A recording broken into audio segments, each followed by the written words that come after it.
At exactly 5:30 every morning, before the city opened its eyes, Michael Lawson was already awake. His coffee was always hot. His suit was always perfectly pressed. His schedule was always full. And yet, his home had never felt so empty. People admired Michael. Business magazines called him a visionary. Young entrepreneurs quoted his speeches. Investors fought for a seat at his table. To the world, he was the definition of success. But there was one title he had quietly stopped earning years ago. Dad. Every morning, Michael left before anyone else woke up. He passed the family photos hanging along the hallway. There was one from a beach vacation they had planned for months. He never made that trip. Another showed his daughter's 8th birthday. He remembered buying the gift. He didn't remember being at the party. There was another photograph of his wife smiling beside him at an anniversary dinner. The date printed on the frame reminded him that it had been 6 years since they had eaten together without a phone interrupting the evening. The pictures looked like memories, but to Michael, they felt like moments someone else had lived. By 8 o'clock, he was exactly where he believed he belonged, inside the boardroom. Numbers made sense to him. Profit margins, growth charts, investment forecasts. Unlike people, numbers never cried, they never argued, they never said, "You promised." The meeting lasted 4 hours. When it ended, applause filled the room. His newest deal would double the company's value. Everyone congratulated him. His phone vibrated. Emily calling. His daughter. He looked at the screen for 3 seconds, then pressed decline. "I'll call her tonight," he whispered. It was a promise he had made so many times that even he had stopped believing it.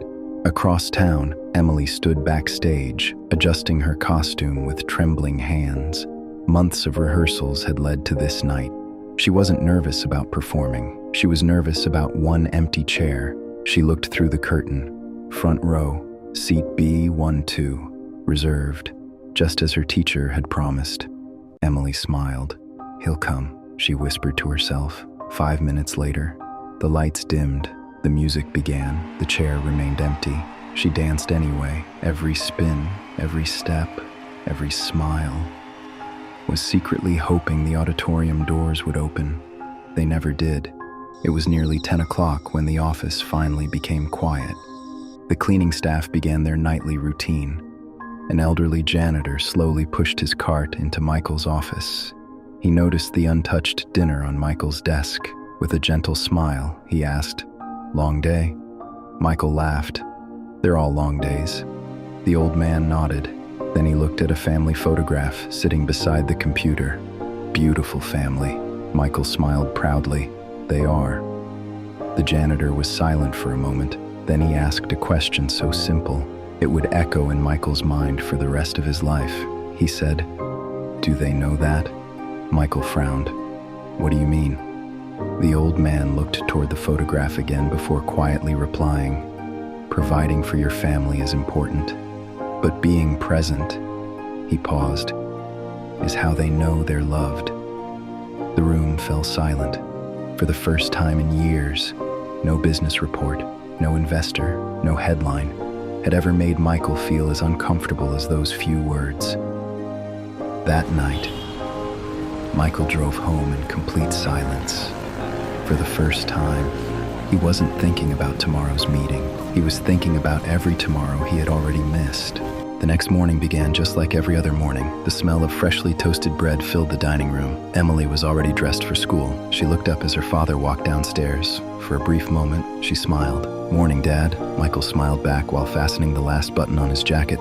"Morning, sweetheart." She hesitated. "Dad, are you coming tonight?" Michael paused. "Coming where?" "My debate finals." She tried to laugh. "You promised." Michael searched his memory. Then he remembered. 3 months earlier, he had circled today's date on his calendar. He had promised that this time would be different. He knelt beside her chair. "I'll be there." Emily looked into his eyes. "Really?" He nodded confidently. "I wouldn't miss it." Her smile returned. It was the kind of smile only a child gives when they completely trust someone. Michael kissed her forehead. "I'll see you tonight." As he closed the front door behind him, neither of them knew that promises are easiest to make. and hardest to keep. By midday, Michael received the biggest opportunity of his career. An international investment group wanted to finalize a merger worth hundreds of millions of dollars. There was only one condition. The meeting had to happen. Tonight, at 7 o'clock, the exact same time as Emily's debate competition. His assistant looked at him carefully. "Should I tell them you're unavailable?" Michael stared through the glass wall of his office. Hundreds of employees depended on this company. Thousands of families depended on its success. He took a deep breath. "Move my personal plans." His assistant quietly nodded. "I'll inform your family." Michael stopped her. "No, I'll do it myself." But he didn't. He told himself he would call in 5 minutes. Then another meeting began. 5 minutes became an hour became evening, and once again. Later, 7 o'clock. The auditorium lights dimmed. Parents waved excitedly at their children. Cameras flashed. Teachers smiled proudly. Emily stepped onto the stage. Before saying a single word, she looked toward the front row. Seat B12, still empty. Her heart sank, but she stood a little taller, because sometimes the people who disappoint us teach us how to become stronger. She delivered every sentence with confidence. When the audience stood to applaud, she smiled, not because she was happy, but because she had finally stopped expecting the door to open. Rain tapped gently against the windshield. The radio was playing, but Michael couldn't hear it. Emily's message kept replaying in his mind. Maybe next time. How many birthdays had he missed? How many school events? How many bedtime stories? How many ordinary evenings that could have become unforgettable memories? Success had given him everything he once dreamed of. The beautiful house, the luxury car, the respect of strangers. But somewhere along the way, he had become a guest in his own family's life. As he stopped at a red light, he noticed a father on the sidewalk. The man was holding his little daughter's hand with one hand and carrying grocery bags with the other. They were laughing about something completely ordinary. Michael watched them disappear into the night. Then he whispered to himself, "I don't even remember the last time Emily laughed because of me." For the first time in decades, he wasn't afraid of losing money. He was afraid that he had already lost something much harder to replace: time. As Michael pulled into his driveway, the lights inside the house were off. Waiting on the dining table was an envelope with his name written across the front. He had no idea that what was inside would change the course of his life forever.